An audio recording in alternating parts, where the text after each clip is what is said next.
Welcome back to Hello Africa broadcast channel. The Red Sea's wild reality show. Whose sea is it anyway? Red Sea Rumble, Africa's power players, and the Great Maritime Showdown. If the Red Sea were a stage, the current cast of African nations would make for a blockbuster ensemble, each with its own ambitions, insecurities, and a flair for dramatic entrances. The region's recent turbulence isn't just about global giants like the US and China. It's a high-stakes, sometimes comedic contest among Egypt, Ethiopia, Djibouti, Eritrea, and Somalia, all vying for a starring role in the Red Sea saga.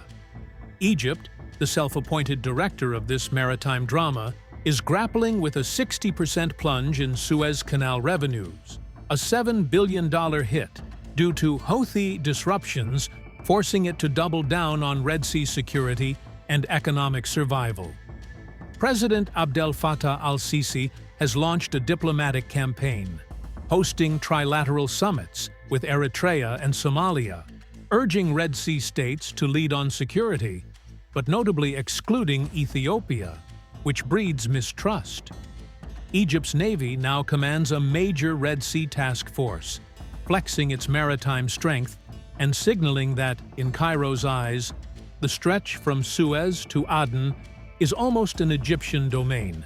Yet Egypt is hardly alone on deck. Djibouti, though small, leverages its strategic ports, hosting both US and Chinese forces, and aligns with Egypt to reject threats to Red Sea navigation, seeking outsized influence in regional affairs. Eritrea plays the wild card, sometimes aligning with Egypt, sometimes wary of Ethiopia, always keeping its options open. Ethiopia, meanwhile, is the landlocked giant with maritime ambitions. Frustrated by high fees to Djibouti and sluggish exports, Addis Ababa seeks direct sea access. Not just for economics, landlocked states pay up to 262% more in transport costs, but for national pride and regional status. Deals with Somaliland and new infrastructure investments are part of Ethiopia's drive to break free from its logistical constraints and join the Red Sea Club. Somalia and Somaliland are locked in their own subplot. Somaliland pursues international recognition and touts port agreements as proof of independence, while Somalia's federal government insists on unity, even as insecurity, piracy, and political infighting simmer. Egypt, ever the regional fixer, backs Somalia's unity to counter Ethiopian port ambitions, with underlying tensions over Nile water and regional influence.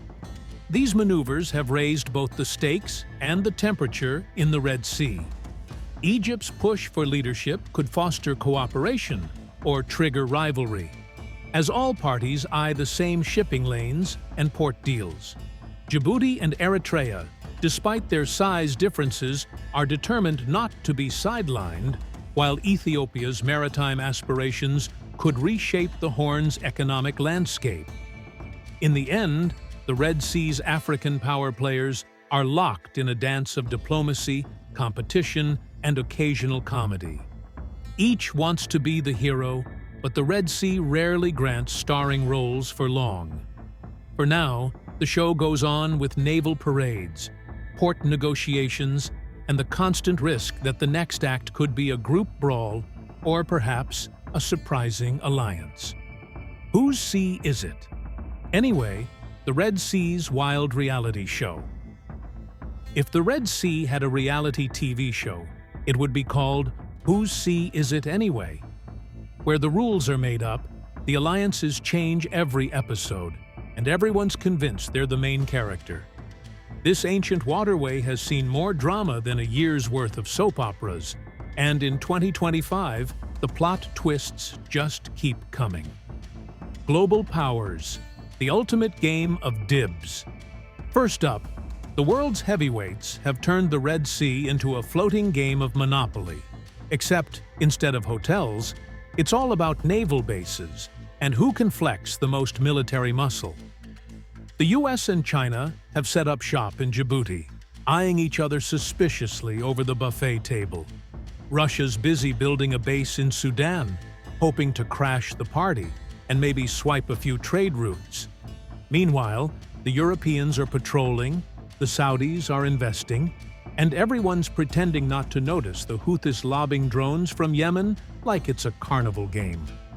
Egypt and Saudi Arabia are determined to keep the neighborhood respectable, at least when they're not arguing over who gets the Suez Canal's remote control.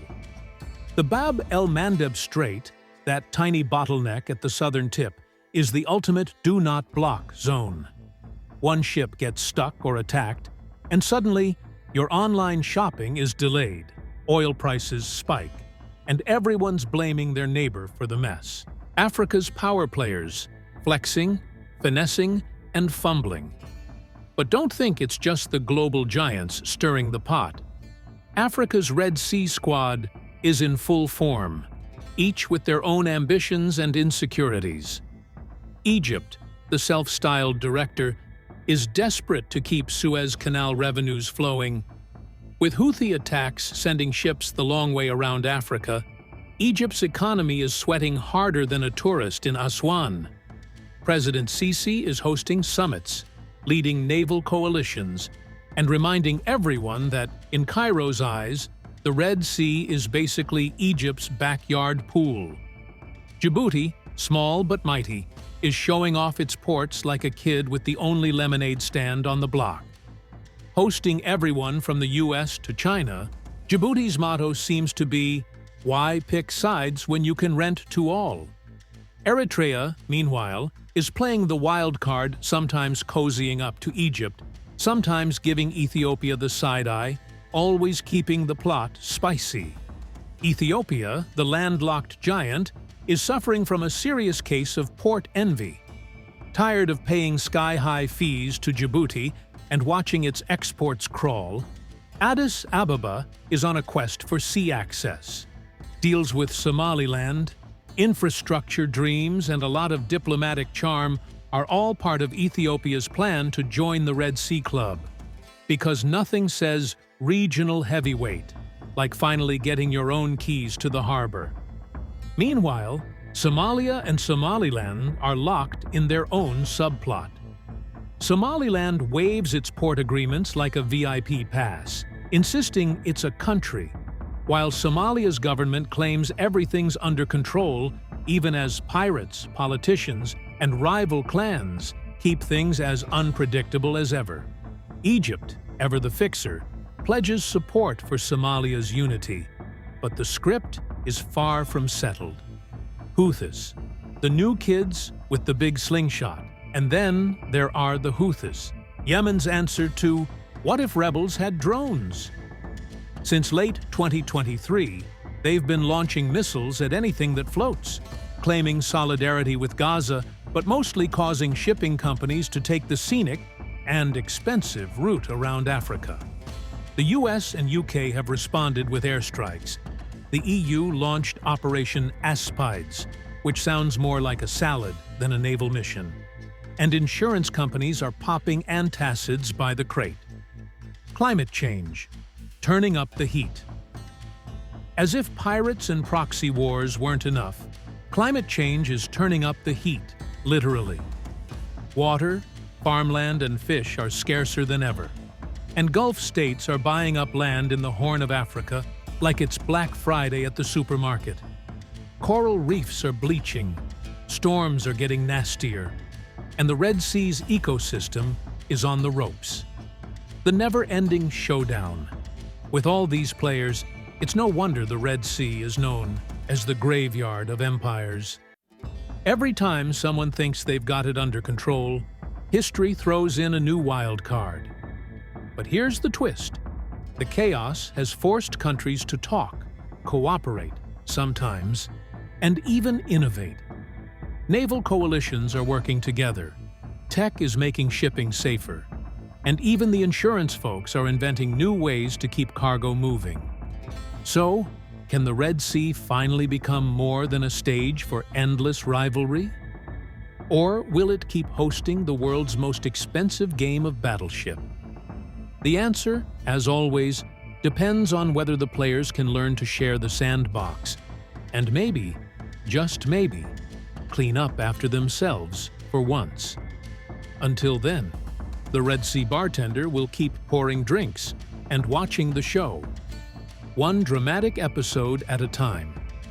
Thanks for watching Hello Africa Message, and we will get back to you soon to continue the Red Sea Reality Continued Analysis.